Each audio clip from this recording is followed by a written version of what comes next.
Alors, donc, c'est juste un petit rappel. Le frère a soumis un sujet de prière qui est naturel. Naturel. Nous sommes en fin d'année et donc on prie pour l'année d'après. On remercie le Seigneur pour l'année d'avant. Bon, ça, on a toujours fait cela. Ce n'est pas un péché, mais on va regarder quand même à la lumière de la parole quelques éléments pour voir comment est-ce que, en tant qu'enfant de Dieu, on doit se conduire. Bon, on a déjà eu l'occasion de le faire, mais on va rappeler. Comme ça va remettre tout le monde en, sur la même compréhension des Écritures. Et je ferai, parce que comme j'ai déjà eu l'occasion par la grâce de Dieu de faire une prédication dessus, là je vais pas prêcher, mais je vais juste lire les versets et puis comme ça les uns et les autres pourront poser des questions afin qu'on puisse avoir la même compréhension des Écritures. Amen. Alors, donc prenons Galates. Donc comme je dis, c'est un rappel, Galates chapitre 4. Galates chapitre 4. Dans Galates, ça arrive juste après 2 Corinthiens. Chapitre 4 vers le verset 10 par là. Galates chapitre 4 vers le verset... Commençons à partir du verset 8. Donc, il nous est dit autrefois... Bon, je vais d'abord commencer par le chapitre 3 verset 1 quand même, pour qu'on comprenne dans quel contexte est-ce que l'apôtre Paul a parlé. Donc juste pour rappel pour nous, la Bible à l'origine n'est pas divisée en chapitres et en versets. C'est ceux qui ont imprimé la Bible qui ont fait des chapitres et des versets pour faciliter la lecture et faciliter également le repérage. Comment se repérer dans la Bible. C'est juste pour ça qu'il y a des versets et des chapitres. Mais sinon, la Bible, en fait, c'est les livres. En fait, le livre des Galates, c'est du début jusqu'à la fin. C'est une seule lettre du premier verset là jusqu'au dernier verset. Ça se suit. Donc, effectivement, le chapitre 4 vient à la suite directement du chapitre 3. Donc, c'est la suite de la lettre que Paul a écrite. C'est pour ça que je reviens au début du chapitre 3 pour comprendre dans quel contexte est-ce que il va parler aux Galates là au chapitre 4 et que ça nous concerne également. Donc il va dire: ô Galates insensés, qui vous a fasciné, vous aux yeux de qui? Alors, Galates insensés, qui vous a fasciné, vous aux yeux de qui a été dépeint Jésus-Christ crucifié? Voici seulement ce que je veux apprendre de vous. Est-ce en pratiquant la loi que vous avez reçu l'Esprit, ou en écoutant avec foi? Êtes-vous tellement insensé après avoir commencé par l'Esprit? Allez-vous maintenant finir par la chair? Point d'interrogation. Avez-vous fait tant d'expériences en vain? Si du moins c'est en vain. Celui qui vous accorde l'Esprit et qui opère des miracles parmi vous, le fait-il donc parce que vous avez pratiqué la loi ou parce que vous écoutez avec foi? Donc, entre parenthèses ici, pour rappel, on sait bien que dans la loi, il y a un jour qu'on doit sanctifier. Le 7e jour, voilà, le jour du repos, on doit le sanctifier. Donc, les Juifs observent encore le Shabbat jusqu'aujourd'hui.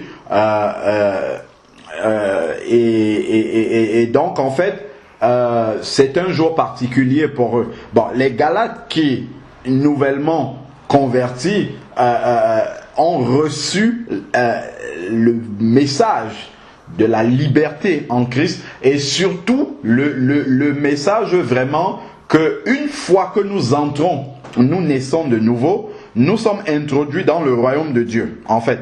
Donc ça on avait lu Colossiens 1 verset 13. Donc il nous a délivrés de la puissance des ténèbres et nous a transportés dans le royaume du Fils de son amour. Donc nous sommes désormais citoyens des cieux. Et si vous allez lire dans Éphésiens 2 verset 6, où il nous est dit que nous sommes assis avec Christ dans les lieux célestes en Christ. Donc un enfant de Dieu ne vit pas dans la chair. Romains 8, verset 1. Il n'y a donc plus de condamnation pour ceux qui sont en Jésus-Christ, qui vivent. Bon, je sais que beaucoup de Bibles ont coupé ce verset-là, mais la fin de ce verset-là est fondamentale. Qui vivent non selon la chair, mais selon l'esprit. C'est pour eux qu'il n'y a plus de condamnation. Parce que si tu vis selon la chair, la condamnation demeure. Et il y a un verset qui dit, celui qui sème la chair moissonnera de la chair la corruption. Je crois un verset qui dit quelque chose à peu près pareil. Voilà. Donc, celui qui sème pour la chair moissonnera de la chair la corruption. Voilà, c'est ça exactement le verset. Voilà. Donc, juste pour nous dire que les enfants de Dieu maintenant, ils sont en plus, le Seigneur Jésus nous a dit, nous sommes dans le monde, mais nous ne sommes pas du monde. C'est-à-dire que nous habitons physiquement, nous sommes présents dans le monde, mais en réalité, nous sommes étrangers dans le monde. Et en plus, nous ne sommes pas du monde parce que nous respectons et nous marchons selon selon les lois du royaume des cieux. La même chose, Jésus. Quand Jésus était devant Pilate, quand il a parlé à Pilate, il lui a dit que mon royaume n'est pas de ce monde. Sinon, mon Père aurait envoyé une légion d'anges ici là pour me délivrer. Mais mon royaume n'est pas de ce monde. De la même façon, les enfants de Dieu ne sont pas de ce monde.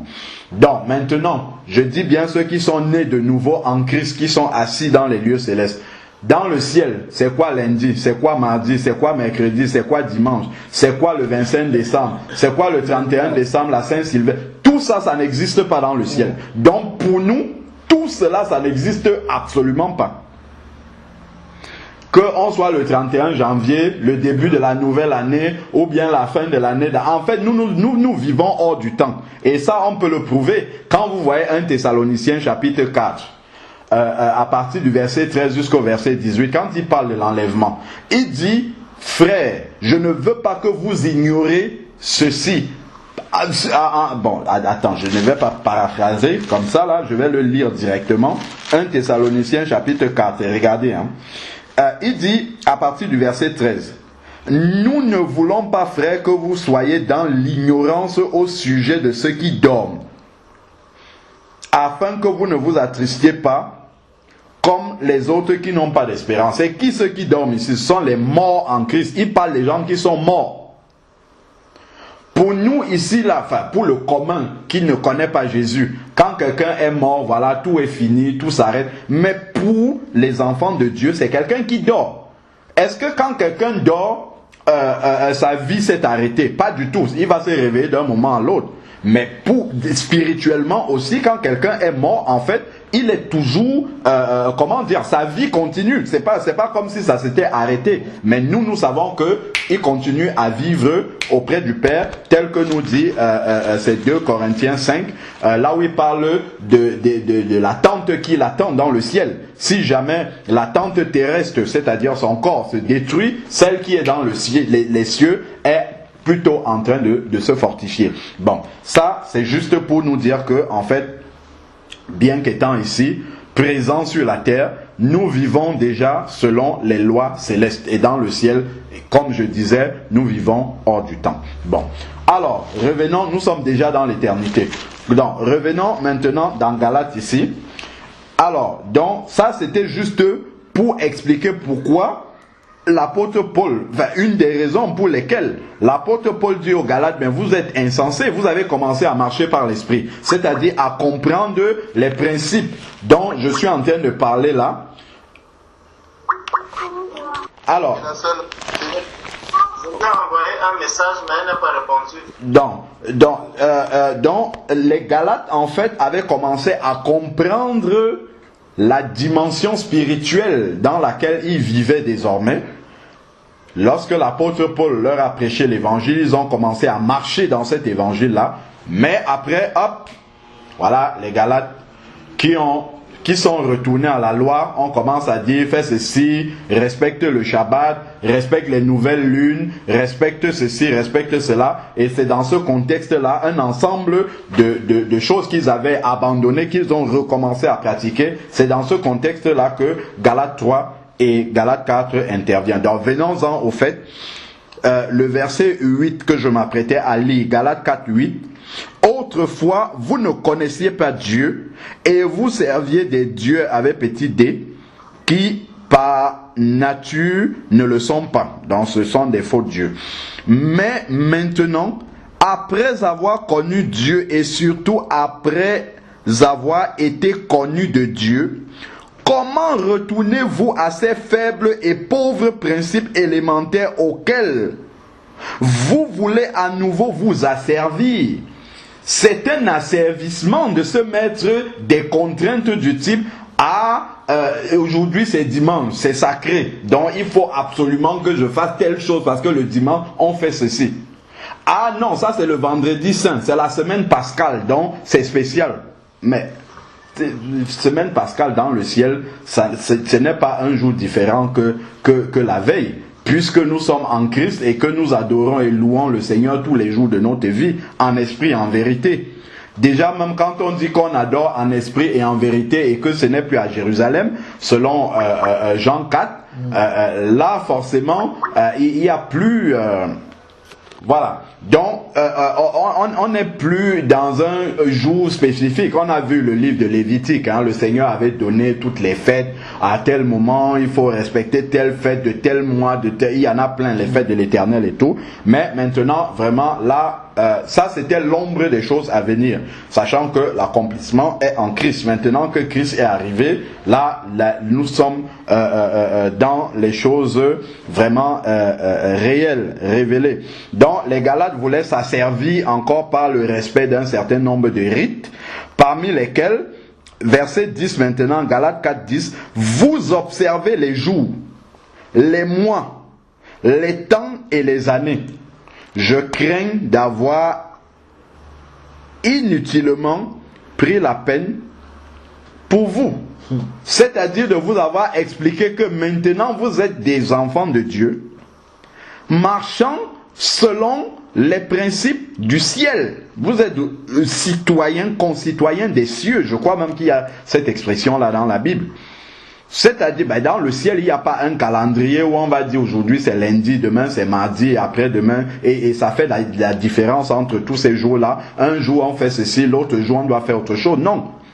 Nous sommes déjà tous les jours devant le Seigneur dans les cieux, en train de l'adorer avec les créatures célestes. C'est pour ça que je m'évertue toujours à rappeler aux enfants de Dieu que lorsque nous rendons un culte au Seigneur, nous ne le rendons pas en chair. Parce que faire un culte en chair, c'est un culte terrestre. Or, Dieu dit que c'est en esprit et en vérité que nous rendons notre culte. Or, notre esprit est assis dans les lieux célestes en Christ. Voilà. Donc, eux, ils continuent à observer les jours, les mois, les années. Donc, que ça soit le 31 décembre, que ça soit le 25 décembre, que ça soit la Pâque, que ça soit n'importe quel jour, tous ces jours-là sont équivalents dans le royaume des cieux. Tout c'est pareil. Donc ça c'est vraiment pour ceux qui sont déjà qui ont déjà vraiment une compréhension de qui ils sont, de la nouvelle créature qu'ils sont en Christ. Bon, ça effectivement une fois qu'on l'a compris, on marche selon ces principes-là. Maintenant, il ne faudrait pas que, comme maintenant on a compris ces choses-là, que nous devenions des pharisiens lorsque nous rencontrons quelqu'un qui est en train de prier pour la nouvelle année. On lui dit, oh frère, qu'est-ce que tu... Non. C'est que là, nous allons agir comme des pharisiens. Ou bien voir l'autre qui est en train de dire, oh moi vraiment demain c'est le jour de Pâques, je vais faire ceci. On commence à le taxer de beaucoup de choses. Non, ce n'est pas à cela que nous devons arriver. Je reviens maintenant donc pour expliquer ici dans Romains 14, ça on l'avait vu aussi. Romains 14 qui explique justement la sagesse de Dieu avec laquelle on doit supporter ceux qui n'ont pas encore compris ces principes-là, parce que dans le corps de Christ, les bien-aimés sont éclairés ou pas sur certains sujets en fonction de là où ils ont évolué et de leur relation personnelle avec le Seigneur, si le Seigneur les a déjà éclairés sur ces sujets-là. C'est comme les anniversaires, c'est comme tout ce qu'on célèbre, c'est tous ces jours qu'on met à part là pour célébrer quelque chose.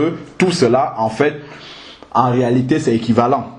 Vraiment, si tu dis que tu veux adorer Dieu un jour pour ton anniversaire, si tu veux, tu fais ça le 25 décembre, si tu veux, tu fais ça le 1er janvier, si tu veux, tu fais ça tous les jours. Vraiment, il n'y a absolument aucune différence entre les jours parce que nous vivons déjà dans l'éternité. C'est d'ailleurs pour ça que nous disons que nous avons la vie éternelle. La vie éternelle ne va pas venir après. Elle va se manifester après. Mais, peut-être quand je dis comme ça, on peut croire que je suis en train de blasphémer. Je vais donner un verset. Alors, si nous prenons 1 Jean, chapitre 5, verset 13. 1 Jean 5, verset 13. Cela, je vous l'ai écrit afin que vous sachiez, c'est au présent, que vous avez, ça aussi c'est au présent, c'est pas au futur, que vous avez la vie éternelle, vous qui croyez au nom du Fils de Dieu. Donc tant que nous croyons, nous marchons dans la sanctification, nous marchons dans la foi, nous avons la vie éternelle. Nous vivons déjà la vie éternelle. Voilà pourquoi un chrétien n'a pas peur de la mort. Parce que s'il meurt, ça change, en fait il continue simplement la vie qui avait déjà commencé sur la terre. Il la continue de l'autre côté. Donc, bien évidemment, en esprit, en attendant la résurrection de son corps. On parle bien de ça. Alors, donc, ici, si on vit la vie éternelle, il n'y a plus de jours, il n'y a plus de mois, il n'y a plus d'années, on ne compte plus. Et c'est ça que Paul explique aux Galates. Bon, maintenant, si on sera forcément amené à être en contact avec des bien-aimés qui n'ont pas encore reçu cette révélation. Excusez-moi, j'avais dit que je ne devais même pas expliquer, mais bon, je réexplique quand même pour tout le monde. Après, on va prendre des questions. Donc, alors, prenons maintenant Romains 14 pour savoir comment est-ce que nous devons nous comporter une fois qu'on a reçu la révélation. Parce que le problème avec les chrétiens, c'est que quand les chrétiens sont éclairés sur un sujet, ils deviennent tout de suite pharisiens. Moi, j'ai reçu des emails de personnes parce que j'avais donné un témoignage d'un anniversaire, l'anniversaire de notre première fille, Raphaëla, qu'on on avait convié des personnes ici, justement à l'occasion de son premier anniversaire, pour remercier ces personnes de nous avoir assistés au moment où elle naissait, et aussi pour rendre témoignage, et on en a profité pour justement passer un moment dans la louange et évangéliser les personnes qui étaient là. Et il y a eu une vraie conversion authentique d'une ancienne catholique. Et quand quelqu'un écoute ce témoignage que je donnais dans un message, au lieu d'être édifié par la personne qui a été touchée, dont la vie a changé radicalement, une ancienne catholique qui s'est convertie, qui a tout abandonné, qui évangélise aujourd'hui dans les parcs là-bas en Italie, là où elle est, au lieu de glorifier Dieu pour ça, on m'envoie un mail. Oh frère Alain, comment tu n'es pas éclairé sur les anniversaires? Comment tu fêtes encore les anniversaires? Voilà comment les enfants de Dieu réagissent. Parce qu'ils ne peuvent pas aller au-delà de la révélation qu'ils ont reçue. Vous pensez que quand Jésus entrait s'asseoir chez Zachée, un péager malhonnête, voleur, tout ce que nous pouvons dire. Quand Jésus dit à Zachée, descends du sycomore, je vais manger chez toi aujourd'hui. Vous pensez que la nourriture que Zachée devait amener là, c'est le produit du vol? La prostituée qui vient offrir un parfum à Jésus, vous pensez que Jésus ignore que c'est une prostituée? Un parfum de grande valeur en plus, nous dit la Bible.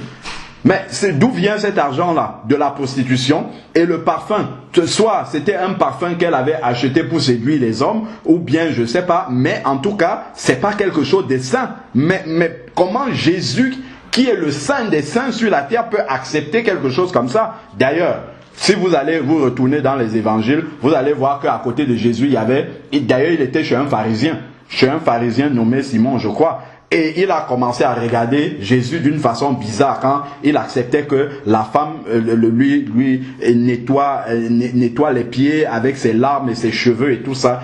Et intérieurement, il se disait, mais cet homme-ci, si c'était un prophète, il n'aurait pas accepté qu'une femme de mauvaise vie, alors que Jésus savait tout ça. Mais quelle a été l'attitude de Jésus? Et c'est ça qui dépasse les chrétiens.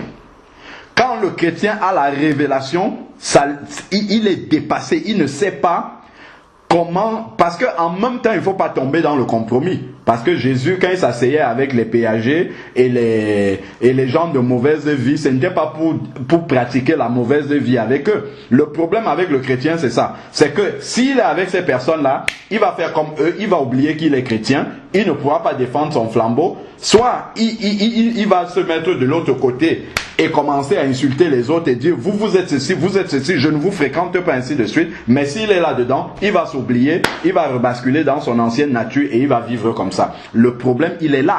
C'est d'avoir la sagesse de Dieu. Une fois que je suis éclairé, Dieu m'envoie au milieu de ces personnes.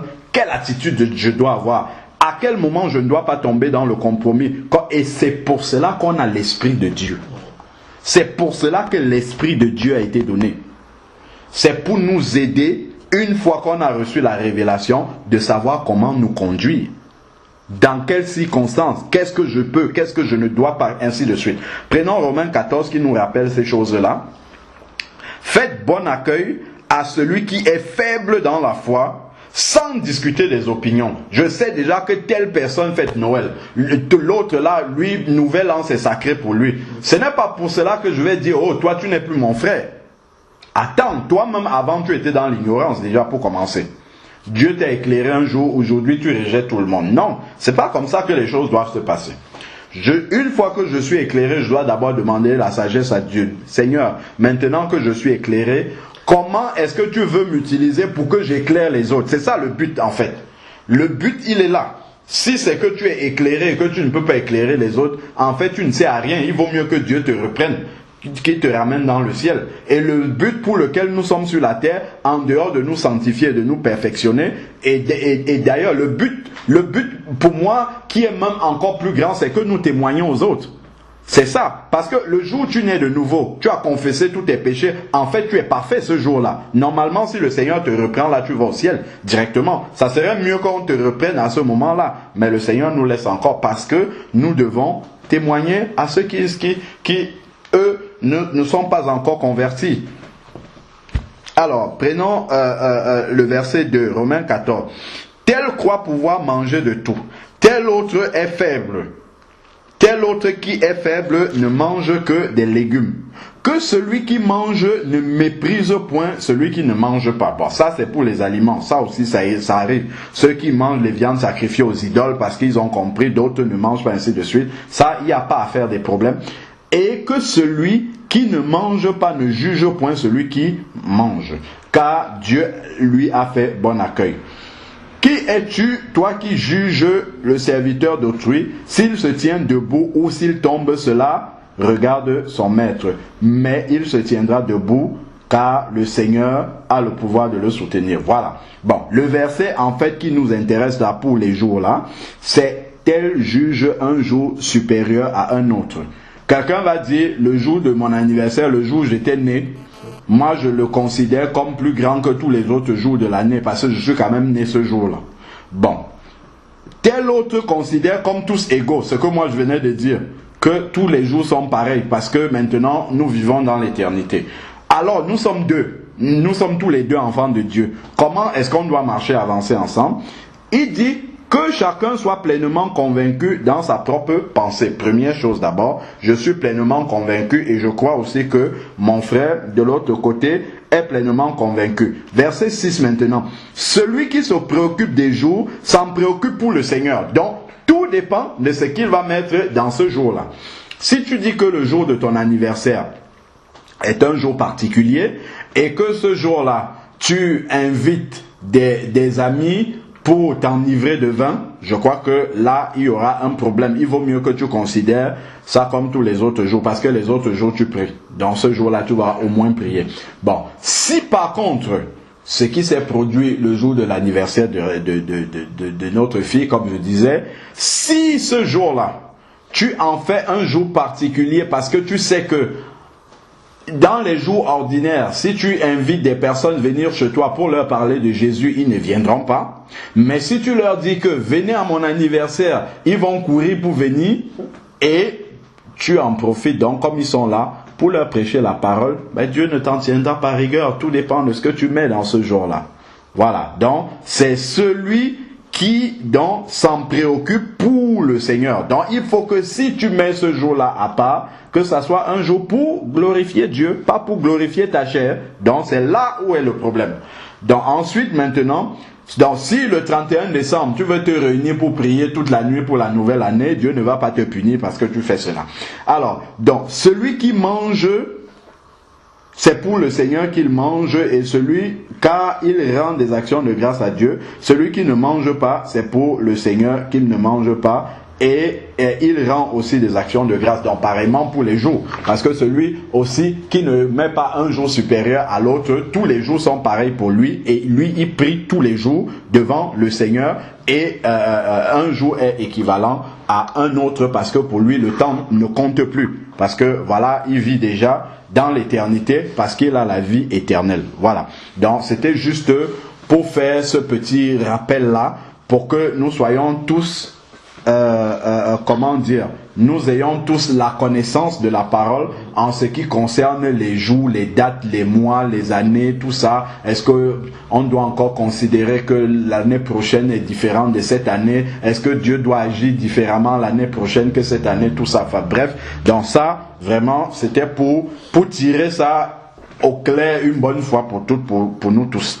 Voilà. Donc maintenant, je vais m'arrêter là. On a prié pour ce sujet-là. Si maintenant il y a des questions par rapport à ce sujet-là précisément, on peut prendre des questions et après on va peut-être évoluer dans la prière. Amen. Les choses que tu as apprises et reconnais certaines, sachant que tu les as apprises dès ton enfance, tu connais les saintes lettres, qui peuvent te rendre sage à salut par la foi en Jésus-Christ. Verset 16, verset 15. 16. Toute écriture est inspirée de Dieu et utile pour enseigner, pour convaincre, pour corriger, pour instruire dans la justice, afin que l'homme de Dieu soit accompli et propre à toute bonne œuvre. Amen. Amen. En fait, pour la correction du frère, en fait. Après, nous faisons des choses par la chair, mais Dieu, il est là. Sa parole est là pour nous corriger, pour nous convaincre. Amen. Amen. Amen. Dans Romains 14, verset 6 a dit, non, la fin du verset 5, je vais le relire entièrement. Tel juge un jour supérieur à un autre, tel autre les juge tous égaux. Que chacun soit pleinement convaincu dans sa propre pensée. Donc, le fait d'être convaincu que bon, voilà, Jésus n'est pas né à Noël, on ne fête pas Noël, c'est une fête profane, on sait bien d'où ça vient, ainsi de suite. Le fait d'avoir cette conviction-là déjà, une fois que tu l'as, Dieu sait que tu l'as. Il sait que tu en es pleinement convaincu, parce que c'est lui qui sonde les reins, qui sonde les cœurs, qui sait exactement ce que nous avons à l'intérieur, la pleine conviction que nous avons à l'intérieur. Donc, ce n'est pas parce qu'il va te voir dans un truc, il va dire, oh là, voilà, non, toi mon fils, toi ma fille, non, c'est pas comme ça que ça va marcher.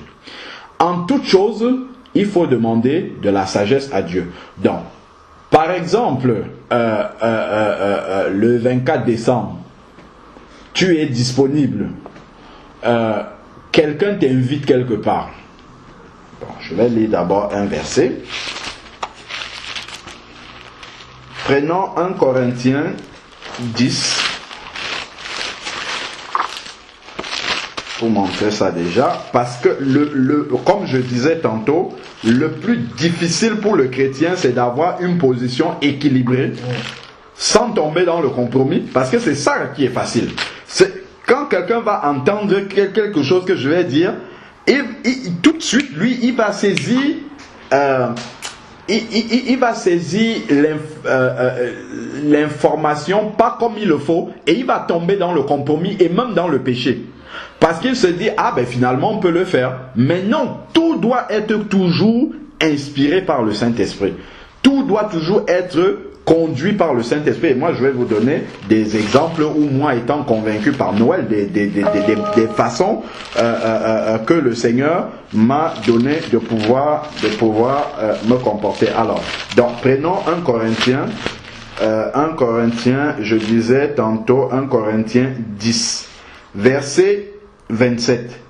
il est dit, 1 Corinthiens 10, 27, il est dit, si un non-croyant vous invite et que vous vouliez aller, mangez de tout ce qu'on vous présentera sans vous poser aucune question par motif de conscience. Il n'est pas dit ici là que quand un non-chrétien nous invite tel jour ou tel autre jour, il est dit un non-chrétien. Non, il faut bien comprendre ce que je vais dire jusqu'au bout. Parce que si on me prend au milieu de ce que je suis en train de dire, on peut mal comprendre et aller faire ce qu'on a envie de faire. Donc, si un non-chrétien nous invite, en tout temps, nous sommes libres d'y aller. Mais ce n'est pas pour aller devenir non-chrétien. Ce n'est pas pour aller nous compromettre avec lui. Ce n'est pas pour aller participer avec lui à ce qu'il fait qui ne glorifierait pas Dieu. Pas du tout. C'est pour aller être le sel de la terre et la lumière du monde pour lui. Parce qu'il faudrait que lorsque nous sommes au contact avec cette personne-là, parce que si quelqu'un est dans les ténèbres, il est habitué à être dans les ténèbres. Ce n'est qu'au contact de la lumière qu'il verra qu'il est dans les ténèbres. J'avais pris le cas de l'apôtre Paul. C'est quand il a, sur acte 9, c'est quand il a été ébloui par la lumière de Christ qu'il est tombé dans les ténèbres pendant 3 jours et qu'il a réalisé que lui-même était dans les ténèbres. Mais il a fallu qu'il soit au contact de la lumière de Christ. De la même façon, les païens, les non-croyants qui sont dans ce monde, c'est au contact de la lumière que nous sommes qu'ils vont voir qu'ils sont dans les ténèbres. Or, si toutes les lumières sont toujours entre elles, c'est-à-dire que nous sommes toujours entre nous convertis et qu'on n'est jamais au contact de ces personnes-là, ils ne verront jamais qu'ils sont dans les ténèbres. Donc voilà pourquoi Jésus allait chez les péagers, chez les prostituées, les personnes de mauvaise vie, non pas pour se prostituer, non pas pour être malhonnête comme eux, mais pour aller les éclairer. C'était le but du Seigneur. Quand le Seigneur allait là-bas, c'était pour en sauver 2 ou 3, quelques-uns, quand même, parmi ces personnes-là. C'était le but. Donc, si maintenant, mon voisin dit qu'il m'invite, que ça soit pour Noël, que ça soit pour ce qu'il veut, bon, pas bien sûr pour la fête de... Il me dit, bon voilà, là on a égorgé des personnes et puis je t'invite pour venir célébrer cela. Bon, ça c'est bien évidemment, c'est conduit déjà par le Saint-Esprit. Donc, quand quelqu'un va nous dire une invitation comme ça, on va d'abord revenir, prier et demander au Seigneur si on doit aller. Moi, j'ai eu un cas pratique où normalement un enfant de Dieu ne doit pas aller, mais le Seigneur m'a demandé de partir. Comment ça s'est passé? Je l'ai souvent témoigné. Je me suis retrouvé invité par ma belle-sœur à l'anniversaire de mon frère. Bon, ma famille n'a pas toujours l'occasion de me voir. Donc, quand il y a un truc comme ça, j'accepte volontiers d'être présent pour avoir 1 minute. Si on me dit Alain Patrick prie, je profite de la prière pour exhorter. Donc, ça me fait quand même une occasion de pouvoir parler. Parce que si je dis à mes frères, bon, écoutez, rassemblez-vous tel jour, je viens vous exhorter, personne ne viendra. Donc, ce sont les occasions que le Seigneur me donne de pouvoir être au milieu de la famille, que eux, ils voient le changement en moi et que j'ai l'occasion de témoigner et qu'ils aient l'occasion de me poser des questions. Autrement, ils ne me verront pas souvent. Donc, j'étais présent ce jour-là. Et bon, quand ils étaient dans leur festivité, à un moment donné, je me dis, mais Seigneur, donne-moi une occasion de pouvoir témoigner quand même, parce que c'est pour ça que je suis là, c'est la seule raison. Il faut que j'ai une opportunité pour témoigner. Et après, je me suis retiré dans la salle de bain, je suis allé prier. Et après, je redescends. Il y a là, parmi les personnes qui étaient invitées, un ami d'enfance d'un de mes cousins, qui me dit, bon voilà, tiens Alain Patrick, est-ce que tu peux revenir, c'était à quelques mois de la Pâque. Il me dit, est-ce que tu peux revenir à Pâques, parce qu'il y a mon épouse qui a perdu son père et sa mère il y a 10 ans. Elle veut célébrer les 10 ans de la mort de ses parents. Est-ce que tu peux venir pour apporter la parole? Intérieurement, j'avais dit, non, mais qu'est-ce qu'il me propose? Ça, c'est intérieurement que j'étais en train de me dire ça. Alors, je lui dis, bon, comme ce n'était pas le cadre pour pouvoir lui expliquer que non, en fait, je ne peux pas venir quand même dans ce type de choses. Si c'était autre chose, je viendrais, mais pas ce type d'occasion-là. Bon, je me suis dit, ok, je lui ai dit, je vais t'appeler pour t'expliquer. Voilà comment je lui ai dit. Bon, je suis reparti. Et là, le Seigneur m'interpelle. Il me dit, mais tu vas partir. C'est toi qui as prié pour me demander une occasion de parler. Maintenant, on te donne une occasion pour parler, tu dis que tu ne vas pas partir.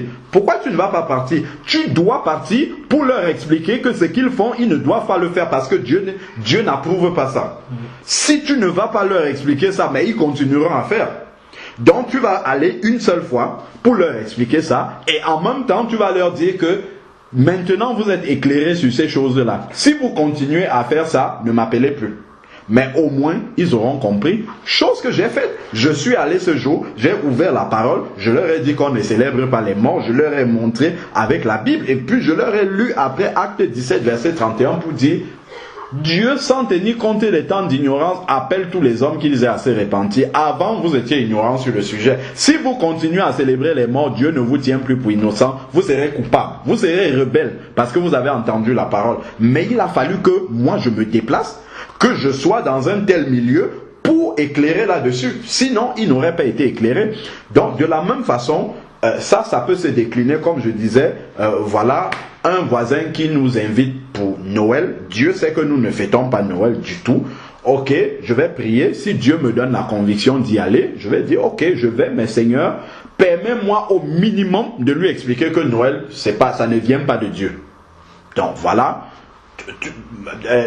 On avait aussi la maman d'une belle sœur qui nous invitait souvent le 24 en soirée comme ça, qui nous invitait, elle faisait un réveillon, un repas chez elle et tout ça, et il y avait l'arbre de Noël avec les cadeaux et tout ça. Bon, quand on arrive là-bas, ils offrent les cadeaux aussi à notre fille. Alors, quand je regarde, je dis, mais comment je vais faire? Parce que moi, j'étais déjà éclairé sur Noël depuis presque la même année où je me suis converti. J'ai été éclairé dessus par la grâce de Dieu. Et là, je dis, mais comment je vais pouvoir me rendre là-bas? Chaque fois que je partais, c'était avec des traités d'évangélisation différents. Je suis allé là-bas 2 années de suite. À chaque fois, c'était des traités d'évangélisation différents. On est là, on parle. Moi, j'essaye toujours de ramener ça dans le domaine de la foi. Si c'est possible, je témoigne. Après, à un moment donné, je sors les traités, je commence à distribuer, les gens commencent à lire et je commence à parler de cela.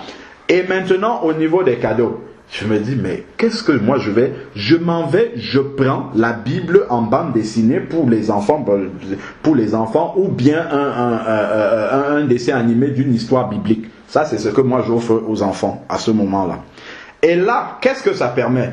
La maman, bon, puisque c'est une femme seule, les enfants à qui j'offrais cela. La maman maintenant, quand les enfants lisent, quand ils suivent le dessin animé, ils ne comprennent pas, ils viennent demander à leur maman. La maman maintenant est obligée au minimum de s'informer, c'est qui Moïse, c'est qui Abraham, ainsi de suite.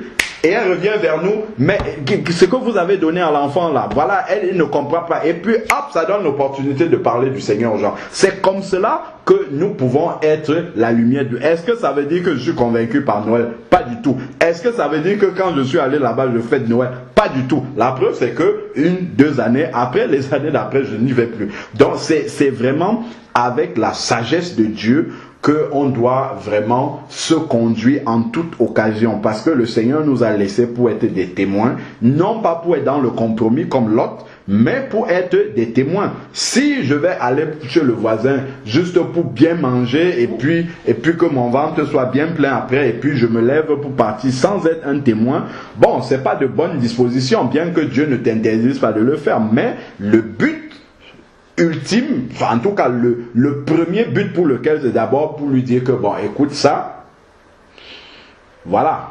Bon, si il est loin du Seigneur encore, c'est vraiment, ah oui, c'est le 25 décembre, ah oui, les gens disent que c'est la naissance de Jésus. Bon, ce Jésus, avant même de lui éclairer là, ben, vous avez quand même un jour férié, c'est quand même dû à Jésus, même comme c'est pas le cas, c'est quand même Jésus qui donne ce jour-là. Ah oui, mais Jésus là, est-ce que tu le connais? Ah, ça donne une opportunité de commencer à lui parler du Seigneur. Sorti de là-bas, tu as sémé une graine. C'est ça qui est le plus important que le repas que tu es parti manger.